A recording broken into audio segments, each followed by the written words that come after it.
Hey everyone, it's WiNGSPANTT, and if you're watching, you know what time it is. It's time for Duels of the Planeswalkers. I'm playing Crosswinds right now. I've recently unlocked this deck. I was starting to play through the campaign. I don't have any actual unlocks for this deck, so this is just going to be the default deck. And one thing I would like to point out as I play these games, especially these early games, before I've unlocked everything, and I may ultimately pay for some deck keys to unlock stuff, is that, you know, I'm going to be like, oh, this card's good, this card's bad, but it's really going to be hard to tell until I have more time with the game to see how the cards interact with each other, see what the game plan is for some of this stuff. One thing I've noticed with Crosswinds looking through the deck unlocks is that you have some really nasty combos in there. For instance, and this is great actually, he's playing this red deck, he's got this guy with haste, Pyre Charger here. I'm going to be able to drop Fog Bank and protect myself. But anyway, what I was saying was, I'm gonna be. I've seen some really interesting card interactions. You have Time Warp in this deck, and you have Panoptic Mirror, which allow you to imprint Time Warp and take an extra turn every turn. Basically, if you can get Time Warp on Panoptic Mirror, which you could play as early as, I guess, turn 6 or so. If your opponent can't stop it in their next turn, then they just lost the game because you're getting infinite turns. This guy appears to be a noob. What is he doing? Oh, no, oops, I was wrong. This only prevents combat damage. Alright, sorry, read the fucking card. And anyway, and you know, I see people ragging on me, Wing, you're terrible at this game, you made this mistake, you made that mistake. You know, it's very easy to tell me how terrible I am when you're not the one trying to tell funny stories about being raped in Paris. Not that being raped is funny, but, you know, in the occasion where you don't get raped, I just want to get this Fog Bank out. Probably should play the Drake. But again, see, I'm trying to tell you stories. I'm trying to provide the commentary and go through the game. So I have to think, I have to play, I have to talk, and I have to try at least a little bit to be entertaining. I guess he's just going to burn it again. But it would be best if he wastes his burn on the Fog Bank. If we get that out of the way early on, then I could get my actual threat in play, Skywinder Drake, and start the beats. Of course, it only has 1 toughness, so I don't really think it's going to be protecting anything. He could attack with both guys, of course, now, and pump the guy that's not blocked. So he has nothing really to worry about from my defense, but at least I'll take 1 less damage a turn. We'll take the Skywinder Drake out. Skywinder Drake, I assume is the correct way to say it. It's so light and fragile it can glide where the air is thinnest. Whatever that's supposed to mean. We do have this nasty guy in the hand, 7 for 8/7 flying. It is definitely undercosted. I mean, geez, 7 for an 8/7 flying. You would kill for a creature like that back in the day. So, I'm gonna, if I can live that long, it'd be great to get that on the board. Meanwhile, he's gonna be hitting me now for anywhere up to 4 damage a turn. Which is kind of scary because I'm already down to 11 life. I may have misplayed a little bit. I possibly should have played this 3rd turn. Cone of Flame, 1 damage to this, 2 damage to this, 3 damage to me. This is going to be really bad. Cone of Flame, I believe, first made its appearance in Weatherlight. I used to think, oh man, what a cool card. Well, it's very cool, and it's going to ultimately be my demise now, taking 2 damage. And I'm now going into turn 5 with really no defense whatsoever. And he can definitely off me next turn. So unless I draw some kind of creature or something that's going to slow down his whole game here, I lose on the next turn, ladies and gentlemen, and there it is. Absolutely nothing. So that's pretty much it. GG. I'm not winning this game. So I guess I will just stick around and show you guys the next match. Hopefully I can come out with a little... I have heard Crosswinds. You know, people are complaining not enough defense in this deck. And I could definitely see that. You only have a couple early turn plays, 2 damage... 5 damage, he's going to take this now and end my terrible existence. Very well played by him, and notice that he doesn't go a cent over. Now, for me personally, I would consider that to be slightly risky because blue, what if I have a bounce spell or something like that? But look at that, I can be defeated. I do like here how it comes back to this, so we can play again. Let's roll, bro.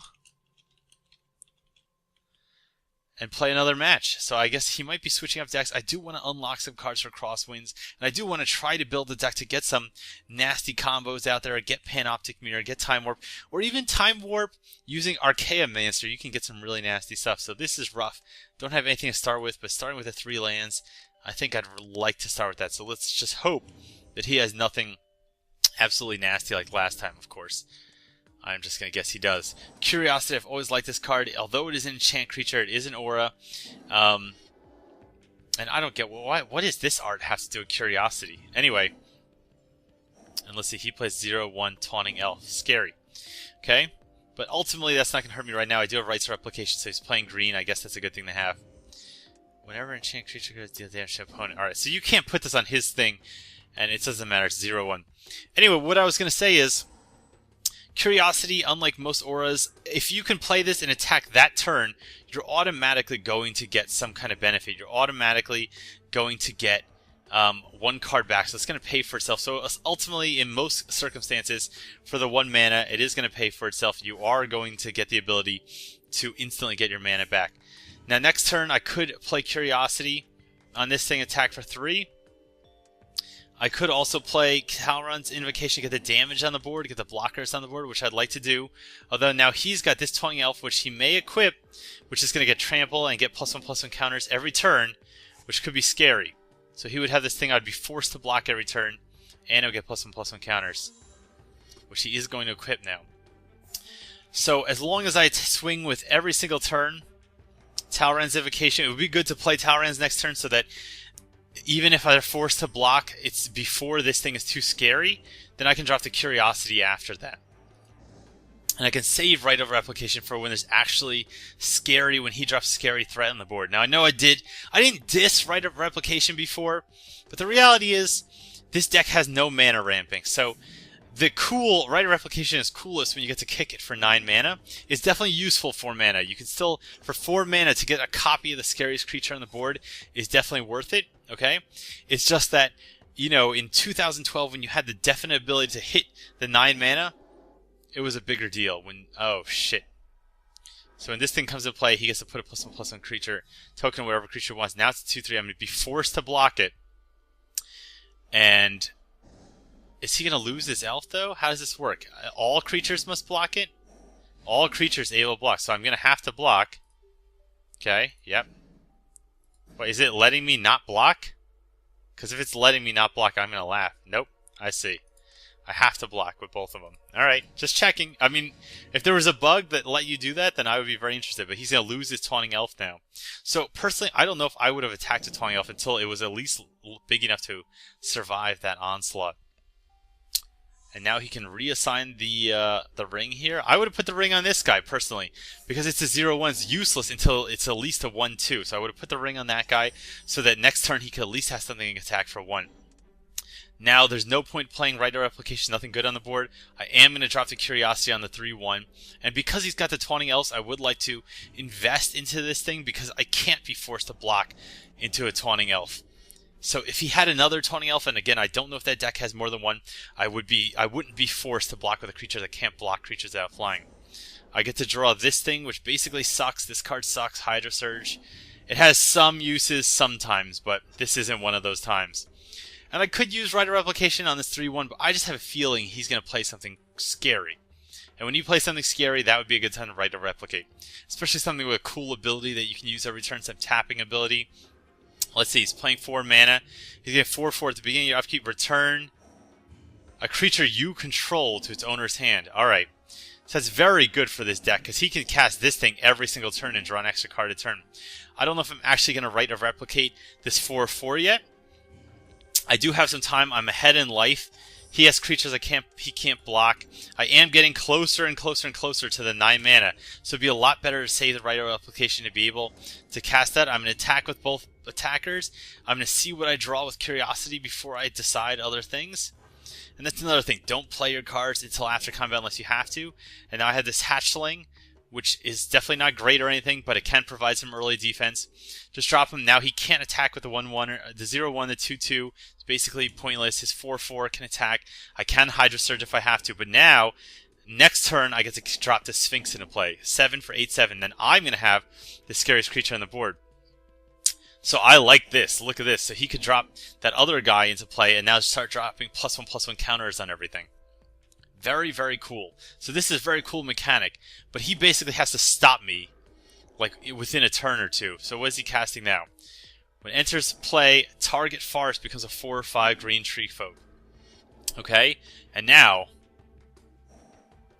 also, Bond Beetle enters target. You know, there you go. So he's got the 4/4, the 4/4, he can swing for 8. I might as well just sacrifice this guy And I like how it handles this. It is still a forest. It's up there. It's forest tree folk. But it goes next to the creatures. So I could block 4 damage now, but I'm going to instantly lose. I'm just going to hold on to this. I'm just going to pass, take the 8 damage, and next turn block it when it's a 5/5. So I prevent 5 damage with it. And I can also use Hydra Surge. Oh, I could drop another Curiosity. So the question is, do I play another Curiosity or do I play the huge creature? This is really rough, okay? So basically what happens is if I attack for 5, okay, let's say he swings and I only have 1 blocker next turn. Let's say I have 2 blockers. I have this Sphinx and this guy. That's basically going to mean I can block 2 guys. He might be afraid to attack with anything huge. If I have the 8/7, he might swing anyway. So let's say he swings to everything. This, not counting this one. 1/1, 4/4, 5/5, 4/5. So I can handle 2 of the big guys. I'd only take 4 damage. I would be fine. So that scenario sounds fine. I don't really need to have this guy too. I don't need the Hydra Surge, so I'm basically just going to swing and bring him down low enough that I can attack with both things next turn in case for some reason... I guess he could have a combat trick. I don't know. I don't think he's going to have anything. He does have 4 cards in hand. He has only 3 mana. He may or may not be counting on me having a... this thing. Alright, 8/7. And again, I was ragging on this thing before. It's hard to tell what's really ultimately going to work for this deck. This deck has pretty much 2 angles as far as I can see with Crosswinds so far. He's going to have to return something now.